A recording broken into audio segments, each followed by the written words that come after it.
You know the routine. She sends a text, just a normal text. Maybe it's short.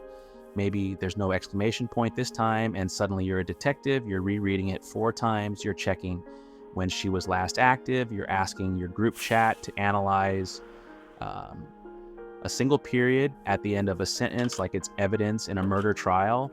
Bro, we've all been there. But here's the truth. That overthinking isn't protecting you from anything. It's actually the thing driving her away faster than anything she could ever do herself. Today, we're fixing that, not with tricks, not with games, but by actually rewiring how your brain processes uncertainty. Let's get into it. First, let's understand why your brain does this in the first place, because it's not random, and it's definitely not because you're weak or broken. Your brain hates uncertainty. It's wired to solve problems, and an unanswered question like, why did she reply so short, feels like an unsolved problem sitting in your head. So your mind keeps poking at it and trying to force a resolution. The issue is there's no actual puzzle to solve here. You're trying to extract meaning from data that doesn't have enough information to give you a real answer, and your brain, refusing to accept that, just keeps spinning in circles instead. This is worth sitting with for a second, because most guys never actually question the instinct itself. They just assume that thinking harder about a text will eventually produce clarity, the same way thinking harder about a math problem eventually produces an answer. But a text message isn't a math problem. It's a fragment, a tiny slice of someone's day, stripped of tone, stripped of context, stripped of the 50 other things going on in her life that have nothing to do with you. When you treat a fragment like it's a complete equation, you're guaranteed to get the wrong answer, because you're solving for information that was never there in the first place. Here's the first shift you need to make. Not every short reply means something. Sometimes she's just at work. Sometimes she's tired. Sometimes she typed a whole paragraph, deleted it because it felt like too much, and just sent, haha, yeah, instead. You are currently assuming you have access to her internal state through 11 words on a screen. You don't. And the sooner you accept that texts carry way less information than you're assigning them, the faster this whole cycle loses its grip on you. And there's actually a name for part of what's happening here. It's called intention attribution, and it's the tendency to assume that every action someone takes was carefully chosen and deeply meaningful, when in reality, most human behavior is way more automatic and way less calculated than that. She didn't sit there weighing whether to add an exclamation point. She typed something quickly between tasks and moved on with her life. You're the one assigning weight to it afterward, and then reacting to the weight you assign as if she put it there herself. Now let's talk about what overthinking is actually costing you, because it's not just wasted time. It changes your energy in the real interaction. When you spent 45 minutes analyzing one text, by the time you actually respond, you're not responding from a calm place anymore. You're responding from anxiety. And even through text, that anxious energy leaks through. You over-explain, you send something too long, trying to compensate for the meaning you think you missed. Or you go the other direction and go cold, trying to protect yourself from a rejection that hasn't even happened. Either way, the overthinking created the exact awkwardness you were trying to avoid in the first place. And it doesn't stop at the phone. This is the part most guys miss. The anxiety you build up rereading one text doesn't just disappear once you finally hit send. It lingers in your body. It shows up the next time you see her in person, in the slight hesitation before you speak, in the way you scan her face for a reaction, instead of just being present in the moment.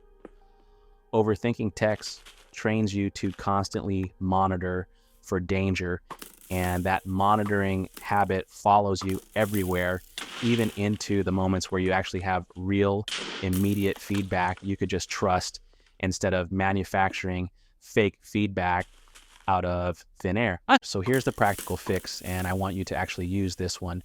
When you catch yourself spiraling on a text, give yourself a hard limit.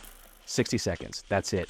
You read the message once, you feel whatever you feel, and then you move your body.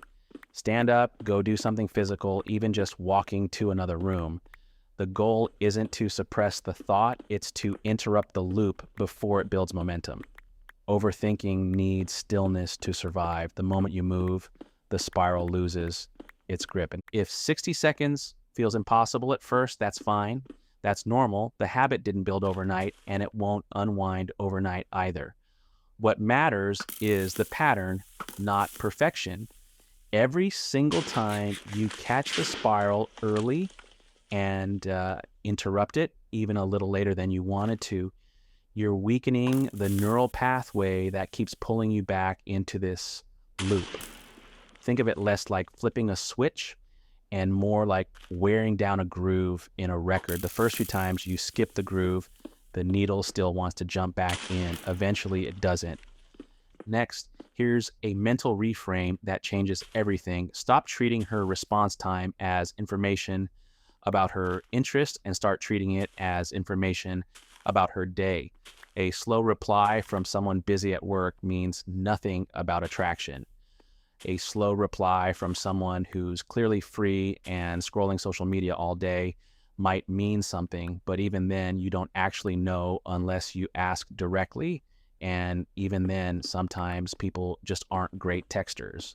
The amount of certainty you're demanding from a text message simply doesn't exist. You have to make peace with some level of not knowing, because chasing certainty here is a losing game.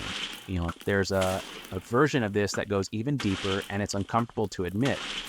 Part of you wants the certainty because certainty feels like safety and not knowing feels like danger. But real attraction, real connection was never built on certainty in the first place. Think about every moment in your life that actually felt alive, meeting someone new, starting something you weren't sure would work out, taking a risk that mattered. None of that came with guarantees. The uncertainty was the price of admission for anything worth having. Demanding certainty from a text message is like demanding a guarantee before you're willing to feel anything at all. And that's not protection, that's avoidance wearing a disguise. Let's talk about your phone itself for a second, because part of this problem is environmental, not just mental. If your phone is sitting face up next to you all day, lighting up every notification, you're basically inviting your brain to check for her message every 90 seconds. Turn that off. Put your phone somewhere you have to physically get up to check. Distance from the device creates distance from the spiral. This sounds too simple to work, but try it for 1 week and notice the difference in your baseline anxiety. You'll notice something else too once you create that distance. The urgency you attach to her text was never really about her. It was about the notification itself, the little dopamine ping that made your brain treat every buzz like an emergency. Once the phone stops living in your hand, that manufactured urgency starts to fade, and what's left underneath it is usually a much calmer, much more grounded version of how you actually feel about her. Here's something deeper worth sitting with. A lot of this overthinking isn't really about her at all. It's about a fear that if you're not vigilant enough, you'll miss a sign, make a mistake, and lose the connection entirely. That fear usually comes from a place where you feel like your value in the relationship is fragile, like one wrong move could end everything. But here's the truth. If a genuine connection could actually be destroyed by you taking 2 hours to respond, or not immediately decoding every punctuation mark, it wasn't as solid as you thought anyway. Real connections have room to breathe. They can survive normal human inconsistency. because that's what real life looks like. And this is the part that separates guys who actually change from guys who just learn new tricks to manage the same old anxiety. Tricks treat the symptom. You'll feel better for a day, then find some new detail to spiral over because the underlying belief never moved. And real change happens when you actually start to trust that your worth doesn't hinge on decoding her every move correctly. That trust doesn't arrive all at once. It gets built the same way any trust gets built, through small moments where you choose calm over checking and nothing bad happens and your nervous system slowly learns the lesson your mind already knew. The goal isn't to stop caring about her. It's to stop outsourcing your peace of mind to a text message you have zero control over once you hit send. When you build that internal stability, something interesting happens. You start showing up in every conversation calmer, more present, less needy. And ironically, that's exactly the energy that keeps people, not just her, wanting to stick around. And this extends far past this one relationship.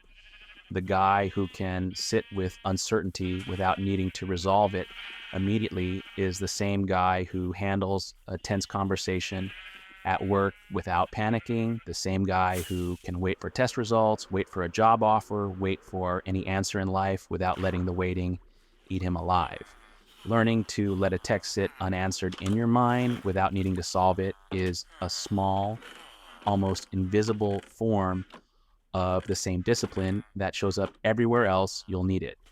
So this week, try the 60-second rule the next time you catch yourself spiraling on a message. Move your body, put the phone down, and trust that you don't need to solve every uncertainty the second it appears. That single habit alone will change how you show up, not just with her, but in every relationship in your life